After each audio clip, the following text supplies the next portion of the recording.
Here is a question most therapists don't start with. Not what happened to you, but what didn't happen to you.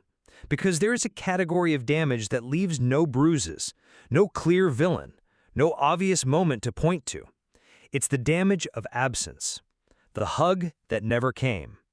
The parent who was physically present but emotionally somewhere else entirely.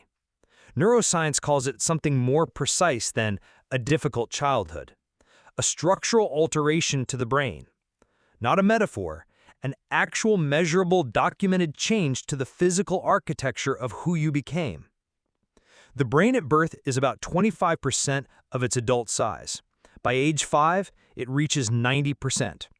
During that window, it is building two systems that will govern your emotional life for the rest of your existence. The first is the amygdala, your alarm system. It detects threat and fires before you have a conscious thought.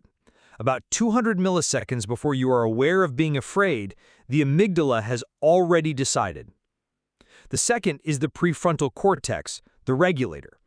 The structure right behind your forehead that is supposed to receive the alarm signal and decide whether it was warranted.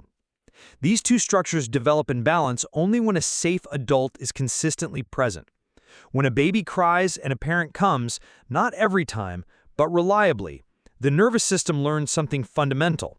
Distress is temporary. Help exists. That experience repeated thousands of times is not just comfort, it is literally wiring the brain's threat response architecture. When those interactions don't come, three things happen.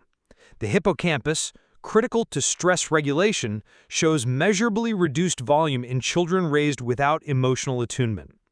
Chronic stress floods the brain with cortisol, which at sustained levels is neurotoxic to the very tissue responsible for learning to regulate stress.